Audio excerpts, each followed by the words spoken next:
Hello. I hope you're enjoying my videos here and you're welcome to send me your questions, feedback, and suggestions. Today, I will talk about how to read a qualitative research article. Apparently, it does not look like if I am going to talk about something really important.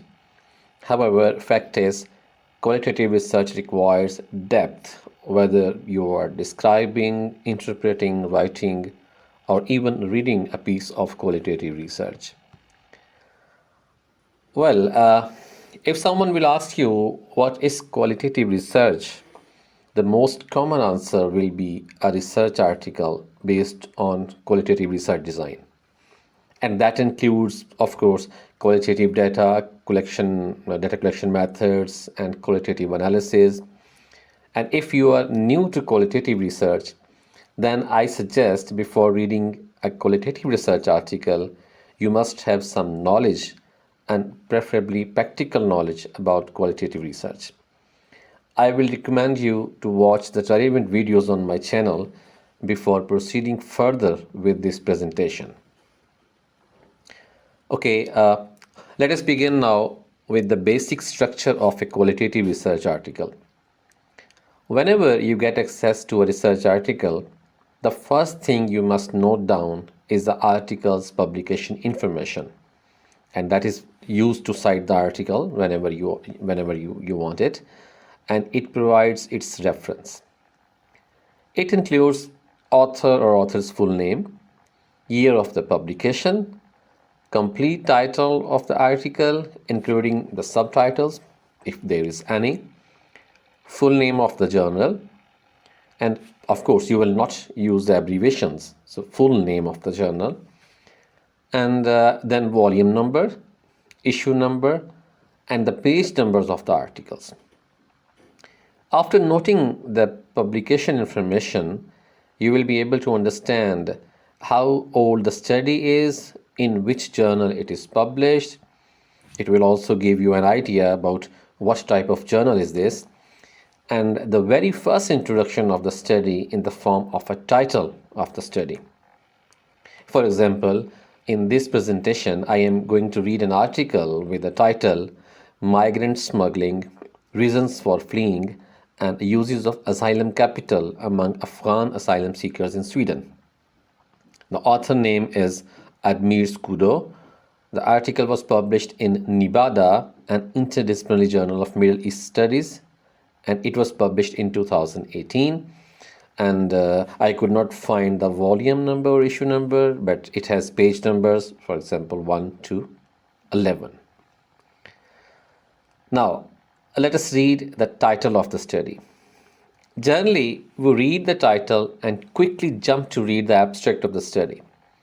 In my opinion, this is not a right approach. First, you must understand the title of the study. Have you read it thoroughly, carefully, and deeply? So, after reading the title of the research, ask yourself what is the title of the study, and make notes and what did you find in it.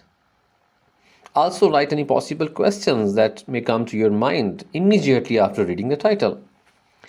Remember, having questions helps you to read well. For example, the title of the study is Migrant Smuggling, Reasons for Fleeing and Uses of Asylum Capital Among Afghan Asylum Seekers in Sweden. What did I get from it? And what are the questions that immediately come to my mind? I will write notes about it, such as, this article is about Afghan asylum seekers who reached Sweden through migrant smuggling. This article will provide knowledge about why Afghans were forced to leave their country, how did they reach Sweden, and how did they apply for asylum. And I may have some questions, for example, what is migrant smuggling, and how is it connected with reasons for fleeing and asylum capital, and what is asylum capital? So, you see, I make notes of the title as well. Now, once you find the title of the study interesting and relevant to your research interest, you will go to read the abstract of the study. What do you expect that you will know from the abstract of the study? Yes, we expect that we will know about the objectives and purpose of the study, data collection method, data analysis approach, and a brief glimpse of the findings and conclusions of the study. Again, make notes, and it is good if you write notes under relevant headings such as objectives of the study, data collection method, data analysis approach, etc. etc. And don't forget to write the questions that you have. So, the basic thing that I want to convey is to read the text as close that it helps you to ask questions. And then reading through the article, you will find answers, have new questions as well.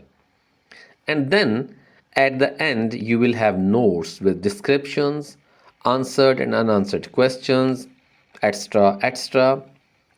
The question that were answered will help you to review the study you read, and the questions that were unanswered will help you to see the gaps that needed to be explored. I will recommend to do the same while reading each section of the article. At the end, you will have enough information to write a complete review of article with your analytical reflections that actually come from your answered or unanswered questions that you have written in your notes. Here, while reading abstract, I will make notes of what I learned from the abstract and the relevant questions that come to my mind.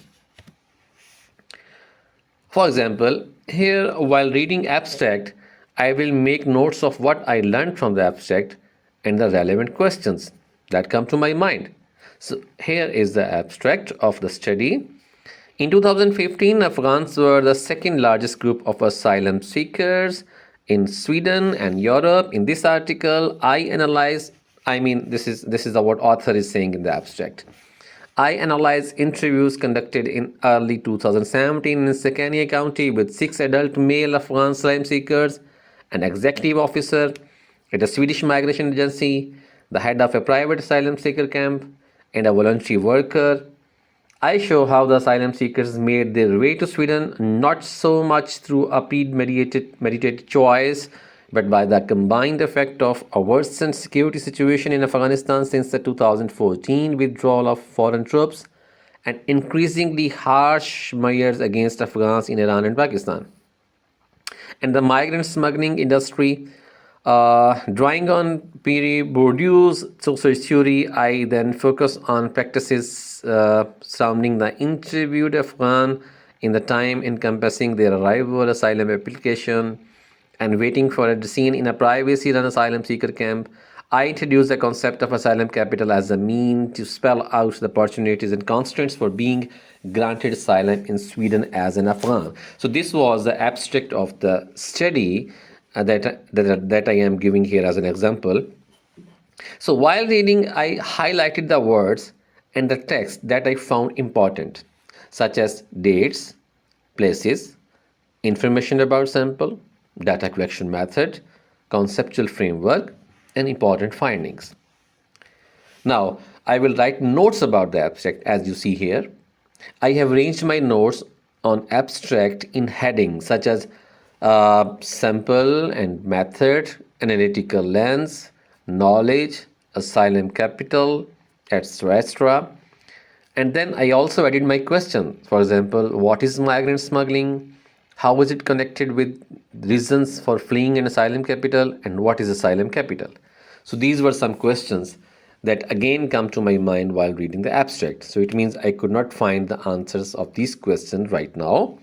Now I will proceed further to read the main text, and wherever I will find the answers of these questions, I will add answer as well. Well, it is not possible for me to read all the text in this short presentation, but the idea is to guide you about how to read and make notes while reading a qualitative research. You read text carefully. It is always good to divide the text in meaningful chunks to focus. Write notes about what you know from the text, what you expect to see further, and what questions arise in your mind after reading the text. I mean, after reading a certain piece of text or paragraph or any meaningful chunk that you have divided. Review each note while reading further and see which of your questions has been answered. And then make notes of those answers as well. What questions are still unanswered and what new questions are there. After completing the reading and writing notes, write a descriptive commentary about the whole article using your notes and then reflect your understanding of what you have learned from the article and what were the questions that were not answered in the article, and that may tell you or inform you about the gaps of the knowledge in this article. Ideally, a good read means that you are able to present the methodological and theoretical understanding of the research knowledge it is producing and its limitations and gaps.